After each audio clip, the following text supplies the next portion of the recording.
அன்பினர்களே, Iran America பேச்சுவார்த்தை நடைபெற்றுக் கொண்டிருக்கு. நாம் இறுதியாக இன்று காலை தந்திருக்கிறோம் இல்லையா?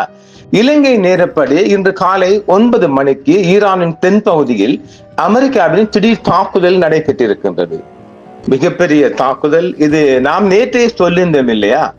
மொஷாட்ர உளவுக்காரன், அதாவது எங்க அமெரிக்க அதிபரின் அன்பு மருமகன் ஜெராட் குஷ்னர் வீட்டுக்குள்ளே இருக்கிறார்.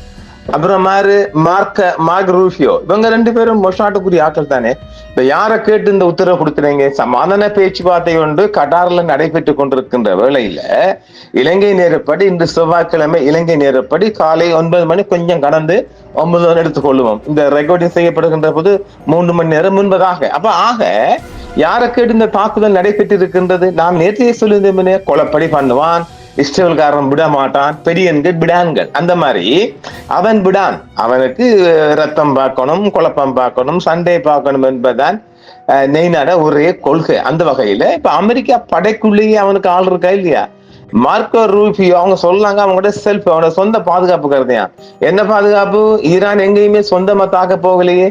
ஈரான் எப்போதும் தன்னை தாக்குகிற பாம்பு போன்று, பாம்பை மிதித்தால் தான் பாம்பு கடிக்கும் இல்லையா? அந்த வகையில தங்கள் மீது ஒரு தாக்குதல் தொடுக்கின்ற போதுதான் எதிர் தாக்குதல் அவங்களோட நேச நாடுகள் இருக்கிற படைகள்ல தாக்குது. அப்ப இதுல என்ன செல்ஃப் வரப்போகுது பாப்பலாமா?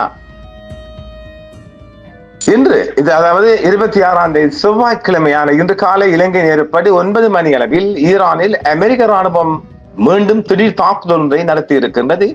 அமெரிக்கா தனது வான்படை விமானங்களை பயன்படுத்தி தரையில் உள்ள இலக்குகளை துல்லியமாக தாக்கக்கூடிய ஏவுகணைகளை பயன்படுத்தி இந்த தாக்குதல் நடத்தி இருக்கின்றது. அதாவது ஜாயிண்ட் டைரக்ட் அட்டாக் முனிஷன் சொல்லும் இல்லையா, போன்ற ஸ்மார்ட் குண்டுகள், சாதாரண வெடிகுண்டுகள், ஜிபிஎஸ் வழிகாட்டுதல் மூலம் துல்லியமாக இலக்கை சென்றடையக்கூடியவாறு இந்த தாக்குதல் இடம்பெற்றிருக்கின்றது. இந்த தாக்குதல் முக்கியமாக ஹாமிஷ் நீரிணை பகுதியில் நடைபெற்றதால் அப்பகுதியில் ரோந்து பணியில் இருக்கும் அமெரிக்க போர்க்கப்பல்கள் இருந்து ஏவப்படும் டொமஹாக் குரூஸ் மிசைல் என்று கருதப்படுகிறது. கன்னிவெடிகளை பதிக்க முயன்ற படகுகளை கண்காணித்து தாக்குதலுக்கு MQ-9 ரேப்பர்ஸ் போன்ற ஆளில்லா வானூர்திகளை பயன்படுத்தியதாக அமெரிக்கா சொல்லுகின்றது. அது பச்சை பொய். அதாவது எந்த ஒரு கனிவடையும் அங்க ஹார்முஸ் ஜலசந்தி பக்கம் பதிக்கப்படவில்லை. தற்பொழுது அந்த பகுதியில் ஒரு அமைதி நிலை தான் நிலவிக் கொண்டிருக்கின்றது. அந்த அமைதியை குலைக்க வேண்டும், குழப்ப வேண்டும் என்ற நோக்கத்தில் இந்த தாக்குதல் இடம்பெற்றிருக்கின்றது. ஈரானின் தென் பகுதியில் அமெரிக்க படகுகள் நடத்திய தாக்குதல்களில் அமெரிக்க மத்திய கட்டளை மையம் சென்ட்ரல் கமாண்ட் வெளியிட்ட அறிக்கைகளின்படி ஈரானின் தென் பகுதியில் உள்ள ஏவுகணை தளங்கள் மற்றும் கடலில் கன்னிவெடிகளை பதிக்க முயன்ற படகுகளை குறிவைத்து இந்த தாக்குதல் நடைபெற்றதாக சொல்லப்படுகிறது. இந்த நாம் தருகின்ற இந்த தகவல் ஒட்டுமொத்தமாக அமெரிக்க தகவல்கள். அமெரிக்க படைகளுக்கு ஈரானிய படைகளால் ஏற்பட்ட அச்சுறுத்தல்களை தடுக்கும் பொருட்டு தற்காப்பு நடவடிக்கையாக தாக்குதல்கள் மேற்கொள்ளப்பட்டன என்று சென்ட்ரல் கமாண்ட் செய்தி தொடர்பாளர் தெரிவிக்கின்றார். ஈரானின் துறைமுக நகரான பந்தர் அப்பாஸ் அருகே வெடிப்பு சத்தங்கள் கேட்டதாக அங்கிருந்து கிடைக்கும் தகவல்கள் தெரிவிக்கின்றது. ஏப்ரல் 8 முதல் ஈரான் மற்றும் அமெரிக்காவிடையே ஒரு தற்காலிக போர் நிறுத்தம் நடைமுறையில் உள்ளது. இந்த நிலையில் தற்போது நடைபெற்றுள்ள தாக்குதல் இந்த சமாதான பேச்சுவார்த்தைகளை பலவீனப்படுத்தும் என்றும் கருதப்படுகின்றது. ஆனால் எந்த ஒரு எதிர் தாக்குதலும் ஈரான் இன்னும் தொடுக்கவில்லை. ஏனென்றா அவனோட நோக்கம் என்ன? பேச்சுவார்த்தையை குழப்பணும்.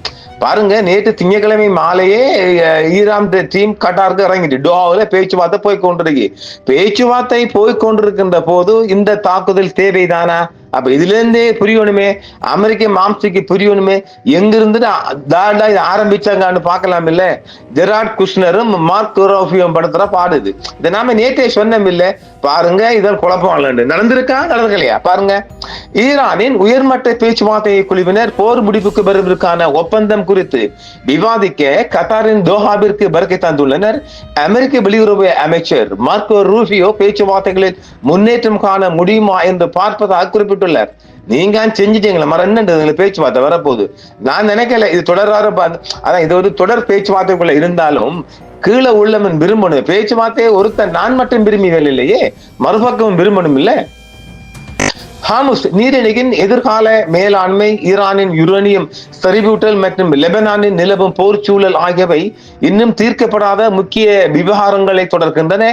போர் நிறுத்தம் நடைமுறையில் இருந்தாலும் களத்தில் தற்காப்பு என்ற பெயரில் அமெரிக்கா மீண்டும் தாக்குதலை தொடங்கியுள்ளது. இது ஏற்கனவே பதற்றமான சூழலை மேலும் சிக்கலாக்கியுள்ளது என்று பார்க்கப்படுகிறது. அமெரிக்க ராணுவம் இதனை தனது படைகளின் பாதுகாப்பிற்காக மேற்கொள்ளப்பட்ட செல்ஃப் டிஃபென்ஸ் ஸ்ட்ரைக் சொல்றாங்க. அது பொய்யுங்க, அதெல்லாம் அப்படி ஒண்ணும் கிடையாது. அமெரிக்க வெளியுறவுத்துறை அமைச்சர் மார்க்கோ ரூபியோ இந்த தாக்குதல்கள் நடந்தாலும் அமைதி உடன்படிக்கைக்கான வாய்ப்புகள் இன்னும் இருப்பதா சொல்ல, அடிக்கிற மாதிரி அடிப்பீங்க, பேசுற மாதிரி பேசுவீங்க, டேய் நல்லடிக்குதா உங்களோட பேச்சுவார்த்தை. இந்த தாக்குதல் ஈரானின் தென்பகுதியில் ஹார்முஸ் நீரிணைக்கு மிக அருகில் உள்ள பந்தர் அப்பாஸ் என்ற துறைமுக நகரிலும் அதை சுற்றியுள்ள ஷுரெக் மற்றும் ஜாஸ்க் ஆகிய பகுதிகளில் நிகழ்ந்துள்ளதாக தகவல்கள் தெரிவிக்கின்றன. சேதங்கள் ஈரானுக்கு மிக அதிகமான சேதங்கள் என்று சொல்லப்படுகின்றது. ஈரான் தரப்பு தகவல் நாம் இன்று மீண்டும் மாலை 3 மணிக்கு தரலாம். இப்பகுதிகள் ஹார்முஸ் நீரிணையின் நுழைவாயில் அமைந்துள்ள முக்கியமான கேந்திர முக்கியத்துவம் வாய்ந்த இடங்களாகும் என்றும் சொல்லப்படுகிறது இல்லையா. பேச்சுவார்த்தை நடந்து கொண்டிருக்கும் போது இந்த தாக்குதலை முற்றுமுழுதாக ஈரான் வன்மையாக கண்டித்திருக்கின்றது. ஈரானின் தரப்பில் 4 அவங்களின் IRGC வான்படை தாக்கப்பட்டிருக்கு, அழிக்கப்பட்டது. அதாவது 4 அவங்களோட IRGC படையினர் கொல்லப்பட்டிருக்கின்றார்கள். பந்தர் அப்பாஸ் நகரை சுற்றியுள்ள ஏவுகணை தளங்கள் மற்றும் கடலில் கனிவெடிகளை பதிக்க முகின்ற படகுகள் இலக்கு வைக்கப்பட்டதாகவும் ஒரு 4 படகுகள் அழிக்கப்பட்டதாகவும் பந்தர் அப்பாஸ் ஏர்போர்ட் ஓடுபாதை ஒன்றும் ஏவுகணை தாக்குதலுக்கு உள்ளாகி அது மிக சேதம் அடைந்திருப்பதாகவும் சொல்லப்படுகிறது. அமெரிக்க படைகள் நடத்திய தாக்குதலுக்கு ஈரான் இதுவரை நேரடி ராணுவ பதில் எதுவும் கொடுக்கவில்லை. அது தனது பேச்சுவார்த்தையில் மூழ்கி இருப்பதாகவே அங்கிருந்து கிடைக்கும் கட்டார் செய்திகள் தெரிவிக்கின்றது. ஹார்முஸ் நீரிணை பகுதியில் கனிவெடிகளை பதிக்க முயன்ற படகுகளை நாங்கள் வெசல்ஸ் அளித்திருக்கோம் என்றுதான் அமெரிக்கா சொல்லுகின்றது. அதை முற்றுமுழுதாக ஈரான் மறுத்துள்ளது. பந்தர் அப்பாஸ் பகுதியில் இருந்த ஈரானிய ஏவுகணை ஏவுதளங்கள் மீது அமெரிக்க தாக்குதல் நடத்தியதில் இதில் 3 தரை வான் ஏவுகணை தளம் ஒன்றும் அளிக்கப்பட்டதாகவும் தெரிவிக்கப்படுகிறது. ஒட்டுமொத்தமாக ஈரானுக்கு இதில் ஒரு பின்னடைவு சேதமாகவே பார்க்கப்படுகிறது. இந்த தாக்குதலில் ஈரானின் முக்கிய கடற்படை சொத்துக்களான 2 படகுகளும் வான் பாதுகாப்பு ஏவுகணை தளமும் பாதிக்கப்பட்டுள்ளன. மேலும் 4 வீரர்கள் வீரமரணமடைந்துள்ளதாகவும் சொல்லப்படுகின்றது. இது ஈரான் தரப்பால் இன்னும் எந்த விதமான செய்தியும் ஊர்ஜிதப்படுத்தவில்லை. ஆனால் செய்தி நம்பகமான செய்தி. இது ஈரானின் ராணுவ திறனுக்கு ஏற்பட்ட ஒரு சிறிய பின்னடைவு என்றும் சொல்லப்படுகிறது. ஈரானின் நாடாளுமன்ற சபாநாயகர் விமான கேப்டன் முகமது பாக்கர் கலிபாப் தலைமையிலான உயர்மட்ட குழுவினர் அமைதி பேச்சுவார்த்தைகளுக்காக தற்போது டோஹாவில் உள்ளனர். இந்த சமயத்திலே இந்த ராணுவ தாக்குதல் நடைபெற்றிருப்பதாகவும் சொல்லப்படுகின்றது. இன்று செவ்வாய்க்கிழமை மாலைக்குள் இதற்கான பதிலடி ஈரான் தரப்பிலிருந்து கொடுக்கப்படலாம் என்றும் ஒரு தகவல் பாகிஸ்தானுக்குள் இருந்து கிடைக்கப்பட்டிருக்கிறது. பார்க்கலாம். பேச்சுவார்த்தை மூலம் பொருளாதார தடைகளை நீக்குவது மற்றும் முடக்கப்பட்ட சொத்துக்களை மீட்பது போன்ற முக்கிய இலக்குகளில் ஈரானின் கவனத்தை செலுத்தி வருகின்ற இந்த வேளையில் இந்த தாக்குதல் நடைபெற்றிருக்கின்றது. சுருக்கமாக சொன்னால் ஈரானின் தற்போதைய பதில் ராணுவ ரீதியான தாக்குதலாக இல்லாமல் அரசியல் மற்றும் தூதரக ரீதியானதாகவே உள்ளது. இந்த தாக்குதலை ஒரு ஆக்கிரமிப்பாக கண்டித்தாலும் பேச்சுவார்த்தைகளை முன்னெடுத்து செல்வதையே அவர்கள் விரும்புவதாகவும் ஈரான் தெரிவித்திருக்கின்றது. பேச்சுவார்த்தைகள் தோல்வியடைந்தால் எதிர்காலத்தில் ஈரான் தனது நிலைப்பாட்டை மாற்றக்கூடும் என்ற எச்சரிக்கையும் ஈரான் விடுத்திருக்கின்றது. இது ஈரானின் அதாவது இந்த பந்தர் அப்பாஸ் மூலம் நாம பல தடவை சொல்லி இருக்கின்றோம்.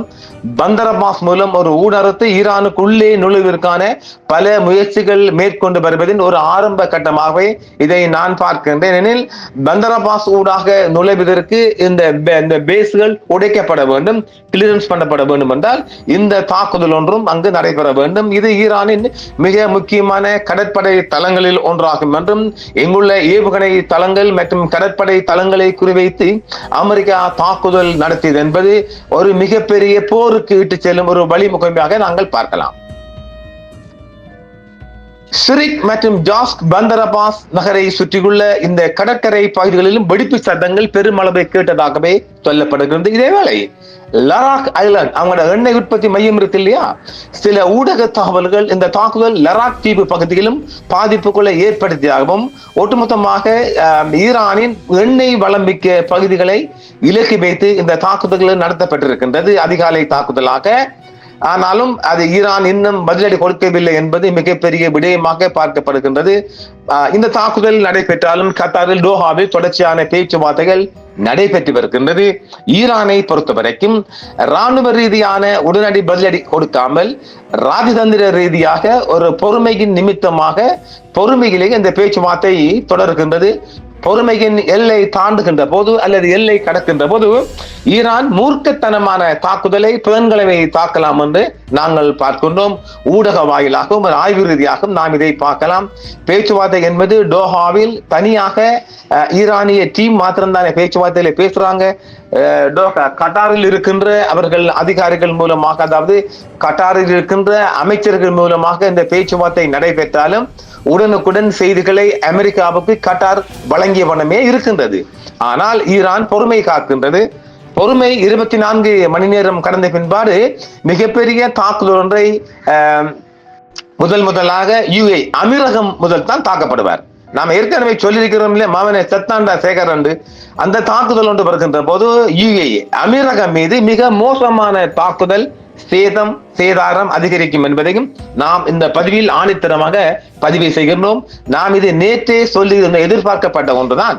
ஏனெனில் இந்த பேச்சுவார்த்தையை குழப்பதற்கான வழிவகைகளை அதிபர் ட்ரம்ப் அவர்களின் மருமகன் ஜெராட் குஷ்னர் அவர் ஒரு யூதர், அவர் இஸ்ரேலின் ஒரு கையாள், அவர் மூலமாகத்தான் அமெரிக்க அதிபரை இயக்குகின்றார்கள் இஸ்ரேலியர்கள். வெள்ளை மாளிகை முன்பாகவும் ஒரு துப்பாக்கி சூடு, அதெல்லாம் அதிபரை ட்ரம்ப் அவர்களை மிரட்டுவதற்காக அது மொசாட்டால் ஏவி விடப்பட்ட ஒரு கொலையாளி. ஆக ஈரான் மீது போர் தொடுக்க வேண்டும் என்பதில் இஸ்ரேல் குறியாக இருப்பதால் பேச்சுவார்த்தை எவ்வளவு தூரம் தாக்கு பிடிக்குமோ தெரியவில்லை. மீண்டும் பார்ப்போம். 3 மணிக்கு ஒரு செய்தி வருகின்றது. பார்ப்போம். மீண்டும் சந்திப்போம். என்றும் உங்களுடன் சன்ரைஸ் இந்தியா டிவி சப்ஸ்கிரைப் பண்ணுங்கள், பெல் பட்டனையும் கிளிக் செய்யுங்கள். உங்கள் ஆதரவே எங்கள் சேவை. ஆதரவு தாருங்கள், அரவணைப்போம். மறக்காம சர்ப்ரைஸ் பண்ணுங்க. தேங்க்யூ.